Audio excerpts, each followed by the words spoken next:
नमस्कार, मैं हूं मनोज मनु। समझिए.com में एक और बड़ी खबर आपके लिए लेकर आया हूं। वो है आपकी बैंक लॉकर से जुड़ी हुई सुरक्षा। अगर आपके घर में सोना, गहने और जमीन के कागजात हैं या फिर कोई बेहद कीमती दस्तावेज हैं, तो हो सकता है कि आपने उन्हें बैंक के लॉकर में संभाल कर रखा हो, क्योंकि हम में से ज्यादातर लोगों को लगता है कि बैंक लॉकर यानी कि सबसे सुरक्षित जगह। लेकिन अगर मैं आपसे कहूं कि बैंक लॉकर से आपका सामान गायब हो जाए, तो फिर आपका क्या होगा? तो बैंक आपकी पूरी भरपाई करने के लिए कानूनी तौर पर बाध्य नहीं होता है। उसको कोई मतलब नहीं है। एक छोटी सी रकम पकड़ाएगा और नमस्ते कर लेगा, चाहे आपका कुछ भी रखा हो। आपको यकीन नहीं है ना? आप यकीन कर लो। हाल के कुछ मामलों ने इसी सवाल को फिर से चर्चाओं में ला दिया है और ऐसे में आरबीआई के नियम जानना बेहद जरूरी हो गया है कि आखिर बैंक लॉकर कितना सुरक्षित है। अगर गहने चोरी हो जाएं तो बैंक कितना मुआवजा देगा? कितना मुआवजा देगा? आप कल्पना कीजिए। क्या लॉकर में रखे सामान का बीमा होता है? क्या ग्राहक के जो अधिकार हैं वो सुरक्षित हैं? मैं इसलिए आपसे कह रहा हूं क्योंकि हाल के दिनों में जितनी भी बैंक हैं, उसमें जितने भी लॉकर हैं, पिछले 1.5 साल से आप जब लॉकर लेने जाते हैं तो एक एग्रीमेंट करते हैं, बैंक के साथ एग्रीमेंट करते हैं। पिछले 1.5 साल में बैंक ने सभी लॉकर धारकों से नए एग्रीमेंट कराए हैं, नया एफिडेविट लिया है। क्या आपने उसकी सारी शर्तें पढ़ी? नहीं पढ़ी। यही सबसे बड़ी गलती होती है। इस समझिए.com में मैं विस्तार से आपको समझाने जा रहा हूं। सबसे पहले समझिए कि बैंक लॉकर आखिर होता क्या है। बैंक अपने स्ट्रांग रूम में एक सुरक्षित जगह आपको किराए पर देता है, जहां ग्राहक अपनी कीमती वस्तुओं को संभाल कर रख सकता है। इस लॉकर की एक चाबी ग्राहक के पास होती है और दूसरी चाबी बैंक के पास होती है। दोनों के इस्तेमाल के बाद ही आपका लॉकर खुलता है और यही वजह है कि सोना, चांदी, ज्वेलरी, वसीयत, प्रॉपर्टी के कागजात और उसके दूसरे महत्वपूर्ण दस्तावेज बैंक लॉकर में सुरक्षित रहते हैं।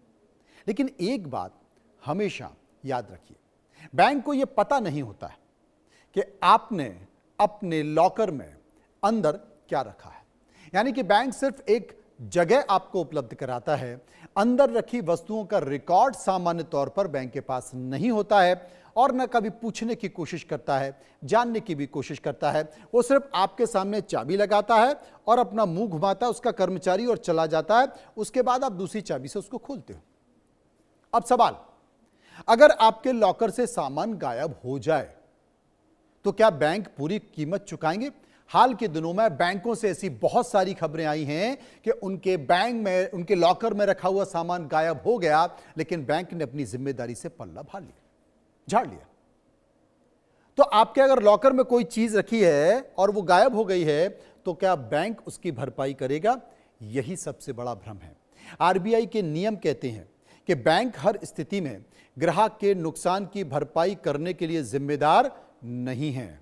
लेकिन अगर चोरी होती है, डकैती होती है, बैंक की बिल्डिंग में आग लगती है या बिल्डिंग गिर जाती है, ऐसी घटना में बैंक की से लापरवाही हुई है या बैंक कर्मचारी की धोखाधड़ी सामने आती है, तो फिर बैंक जिम्मेदार हो सकता है। अब ऐसी स्थिति में क्या होगा? बैंक की अधिकतम जिम्मेदारी आमतौर पर लॉकर के वार्षिक किराए की 100 गुना तक ही होती है। यानी कि अगर आपके लॉकर का किराया 5,000 रुपए है, अधिकतम 5 लाख रुपए तक की जिम्मेदारी बैंक की बनती है। चाहे लॉकर में उससे ज्यादा कीमती सामान रखा हो और वो गायब हो जाए, वो चोरी हो जाए, बैंक को उससे कोई लेना देना नहीं है। वो आपके किराए का 100 गुना, यानी कि 5,000 अगर किराया है तो आपको 5 लाख रुपए पड़ाएगा और नमस्ते कर लेगा। हाल के दिनों में कई ऐसी बैंकों से शिकायत आई है कि उनके लॉकर में रखा सामान गायब हो गया। किसी ने कहा कि उसमें 60 लाख के गहने रखे थे, किसी ने कहा उसमें 1 करोड़ रुपए के गहने रखे थे, किसी ने कहा सोना रखा था। बैंक ने कहा रखा होगा, हमें तो पता नहीं, हमने तो देखा नहीं। अब आपका जो हर्जाना है वो आप जो किराया है उसका 100 गुना ले लीजिए। वो क्या है? कुछ नहीं, इस मामले में बहुत सारी शिकायत हुई, लेकिन नियम तो नियम, कानून तो कानून। आप तो एफिडेविट पे पढ़ा और साइन करके आ गए, आपने पढ़ा भी नहीं। लेकिन इसका जो मतलब है वो मतलब ये बिल्कुल नहीं है कि हर नुकसान पर बैंक भुगतान करेगा। अगर प्राकृतिक आपदा जैसे भूकंप, बाढ़ या फिर बिजली गिर गई, ऐसी घटनाओं से नुकसान हो गया बैंक को, उसमें बैंक की कोई भी लापरवाही सामने नहीं होती है। ऐसी स्थिति एकदम अलग हो सकती है। इसलिए विशेष सलाह है कि अगर लॉकर में आपने कोई महंगा सोना रख दिया है या आपने कोई कीमती सामान रख दिया, हीरे जवाहरात रख दिए हैं, तो उसका अलग से बीमा आपको कराना चाहिए, क्योंकि बैंक, लॉकर और बीमा दोनों अलग अलग चीजें हैं। लॉकर सुरक्षा देता है, जबकि बीमा आपको क्या देता है? बीमा आपको आर्थिक सुरक्षा देता है। तो आपने अगर अपने लॉकर में रखे सामान का बीमा कराया है तो आपको उसकी राशि मिल सकती है, नहीं तो नहीं मिलेगी। अब समझिए कि आरबीआई के नियम सख्त क्यों हो गए हैं। 2021 में सुप्रीम कोर्ट ने एक अहम फैसले, क्योंकि वहां पर एक ऐसे ही मामला गया था, अहम फैसले में कहा कि बैंक ये कहकर जिम्मेदारी से बिल्कुल नहीं बच सकता कि उन्हें लॉकर में अंदर रखे सामान की जानकारी नहीं थी। इसके बाद आरबीआई ने नए दिशा निर्देश जारी किए कि अब बैंक को ग्राहकों के साथ मानक लॉकर एग्रीमेंट करना होगा, जिसमें बैंक बताता है कि किन परिस्थितियों में बैंक जिम्मेदार होगा और किन में नहीं। वेटिंग लिस्ट में पारदर्शिता रखनी होगी, नामांकन यानी कि नॉमिनी की सुविधा आपको देनी होगी, और लॉकर तोड़ने जैसी प्रक्रिया भी नियम के अनुसार ही आपको करनी पड़ेगी। साथ ही बैंक एग्रीमेंट में ऐसी शर्त नहीं लिख सकता है कि किसी भी परिस्थिति में बैंक कभी जिम्मेदार नहीं होगा। आप पहले का एग्रीमेंट पढ़िए, यही लिखा होता है। अब सवाल है कि अगर बैंक बिना बताए आपका लॉकर खोल ले तो आरबीआई के नियम क्या कहते हैं? बेहद साफ है। अगर लंबे समय तक किराया आपने नहीं दिया या तय परिस्थितियां बनती हैं, तभी बैंक प्रक्रिया के तहत लॉकर खुलवा सकता है। इसके लिए बैंक को नोटिस देना होगा, एसएमएस और ईमेल के जरिए आपको जानकारी देनी होगी। कुछ मामलों में, विशेष मामलों में अखबार में सूचना देनी होगी अगर कोई रिस्पॉन्ड नहीं कर रहा है तो, और पूरी प्रक्रिया का रिकॉर्ड आपको संभाल कर रखना होगा।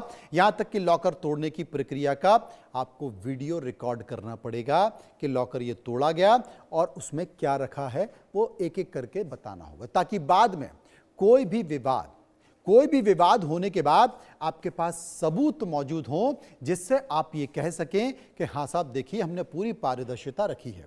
अब बात ग्राहक को क्या करना है। अगर आप बैंक लॉकर इस्तेमाल करते हैं तो सबसे पहले नॉमिनी जरूर जोड़ें, लॉकर का किराया समय पर जमा करें, लॉकर को लंबे समय तक बिना ऑपरेट किए ना छोड़ें, महंगे गहने और कीमती सामान की खरीद जो रसीदें हैं उसे संभाल कर रखें, और यदि संभव हो तो उनका अलग से बीमा जरूर करा लें, क्योंकि किसी विवाद की स्थिति में यही दस्तावेज आपके सबसे बड़े सबूत बन सकते हैं और ये सबूत ही आपके काम आ सकते हैं।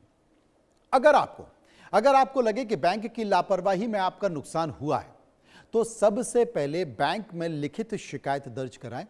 अगर समाधान नहीं मिलता है तो आरबीआई के इंटीग्रेटेड ऑम्बड्समैन सिस्टम या फिर उपभोक्ता आयोग का रास्ता भी अपनाया जा सकता है। जरूरत पड़ने पर पुलिस में शिकायत दर्ज कराई जा सकती है, यानी कि ग्राहक के पास कानूनी विकल्प मौजूद हैं। लेकिन मजबूत दस्तावेज और समय पर शिकायत बेहद जरूरी है, ये भी आपको समझना होगा। कुल मिलाकर बैंक लॉकर आज भी कीमती सामान रखने का सबसे भरोसेमंद विकल्प माना जाता है, लेकिन यह समझना भी उतना जरूरी है कि लॉकर का मतलब अपने आप बीमा नहीं होता है। आरबीआई ने बैंकों की जिम्मेदारियां जरूर तय की हैं, लेकिन हर स्थिति में पूरी कीमत मिलने की गारंटी नहीं है। इसलिए अगर आपके लॉकर में लाखों रुपए के गहने या फिर कीमती दस्तावेज हैं तो केवल बैंक पर भरोसा करना पर्याप्त नहीं है, बल्कि सही दस्तावेज, नॉमिनी और जरूरत पड़ने पर अलग बीमा भी उतना ही जरूरी है, क्योंकि जागरूकता ग्राहक ही सबसे अधिकारों की सबसे अच्छी सुरक्षा मानी जाती है। फिलहाल समझिए.com में इतना ही। बाकी खबरों के लिए चलते रहिए इंडिया न्यूज़ के साथ। नमस्कार।